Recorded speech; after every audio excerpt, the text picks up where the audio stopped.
I guess like a lot of us, most of us, I've been thinking about Robin Williams. I believe we found out a week ago that he had died. And many things come to mind in a situation like this. And of course, more questions are raised than can possibly be answered. But I started reflecting about it. I knew Robin Williams for 38 years. 38 years, which in and of itself is crazy how time...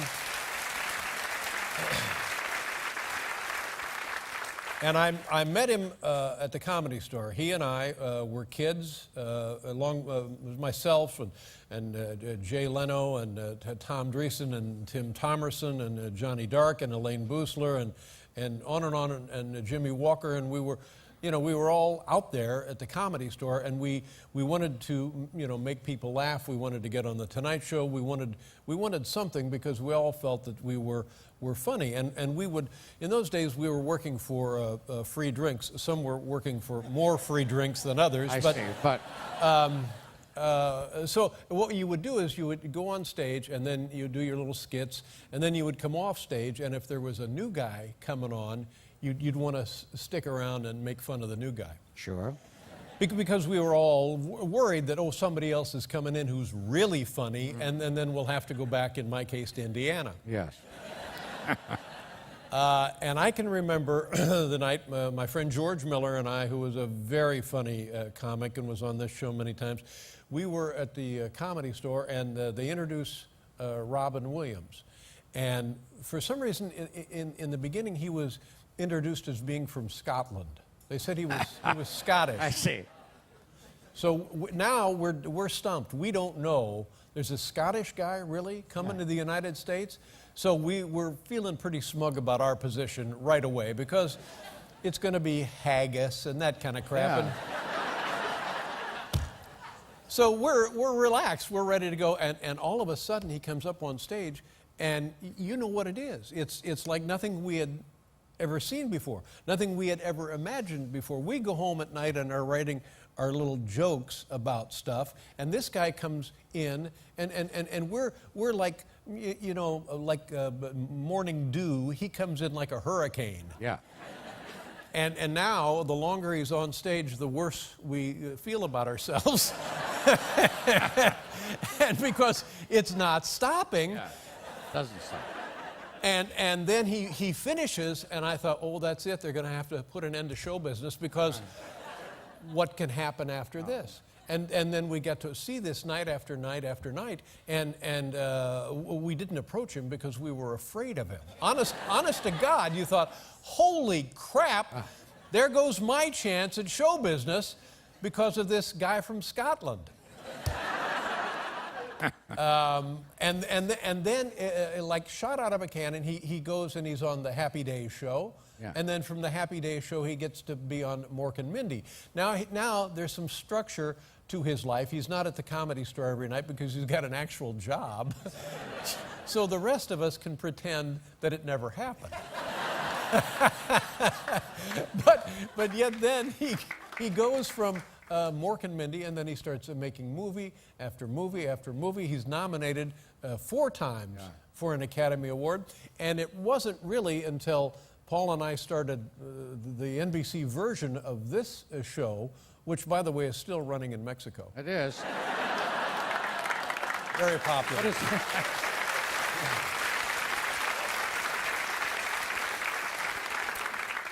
But it wasn't until then that I sort of got to really know Robin Williams, because he would come on to promote movies or concerts or whatever he was talking about, and he was always so gracious, and we would talk about the old times, and never did he act like, I knew you guys were scared because I was so good, and it was just a pleasure to know the guy, and he was a gentleman and delightful, and even in the old days, he was kind enough to ask me to appear on his Mork and Mindy show.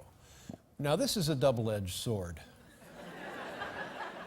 Because he did it only because he was trying to help other fledgling, starting out comics. Makes sense. Right. The other side of the sword is I had no business being on that show. I have no business being on this show. Well...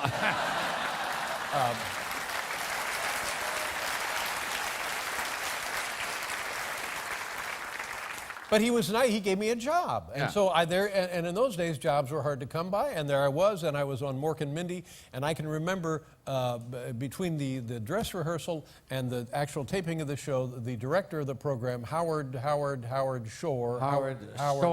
Storm, comes up to me and he says, "Well, you've been trying all week." He says, "This is your last chance." Oh. So even to the detriment of the show, Robin was kind enough to invite me to come on because he thought, why can't I spread this around and have some of my friends share in my success, which is exactly what he did. He then was on our show, this show, and the old show a total of nearly 50 times. Right, a total of 50 times. 50 times. 50 times.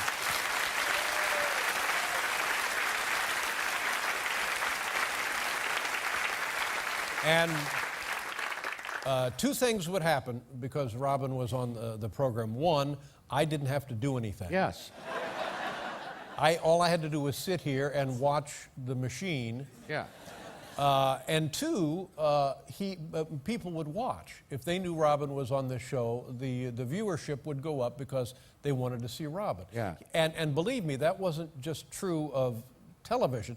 I believe that was true of the kind of guy he was. People were drawn to him because of this electricity, this whatever it was that he radiated that propelled him and powered him.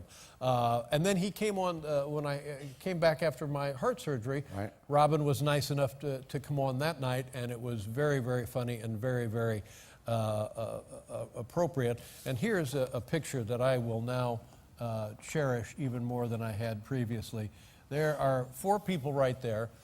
Wow. Two of which wildly funny, insanely funny. 2 are not.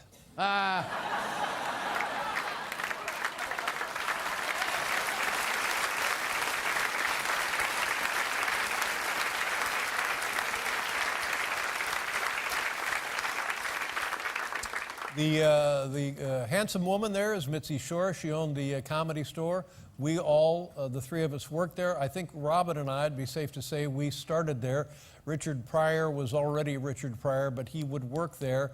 And the guy in the middle, I trimmed hedges. Yes. Well. So we would like to...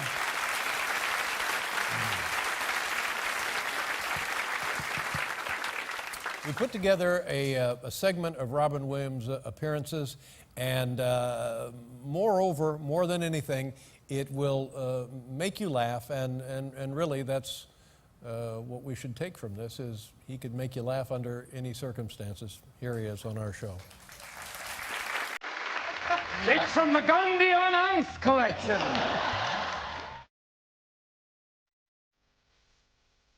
Oh, God, how you doing, Mr. Williams? God, Mrs. Doubtfire is very funny. You know, you're much more attractive as an older woman. Hold it. Okay, go, hey! Take it easy, Dad! Our next... My first day on the job! Aren't you glad you didn't see this at the surgery? Hey, Dave, it's me! Think it's gonna be real funny. You had a television show, Mork and Mindy. Right. And the producers, for some unknown reason, invited me for like a little thing on the show. That's right, you played a... I know. I've never seen it. I did not bring myself to watch it until tonight. You have it here. Somebody has stolen my Rolls Royce. Losing the Rolls Royce is a concept. Getting it back is a reality. It's amazing when you win the Academy Award. You have like about a week where everyone's like, hey, Good Will Hunting, way to go. Good Will Hunting, Academy Award, way to go. And 2 weeks later, it's like, hey, Mork, how are you?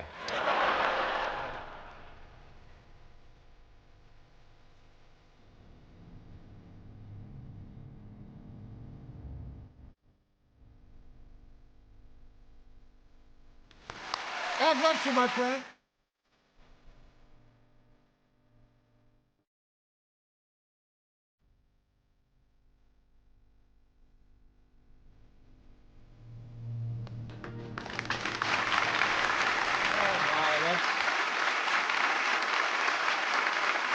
Well,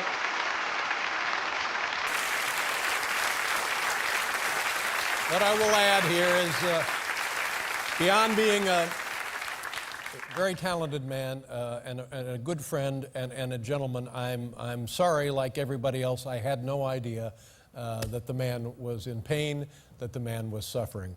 But what a guy, Robin Williams. We'll be right back, ladies and gentlemen.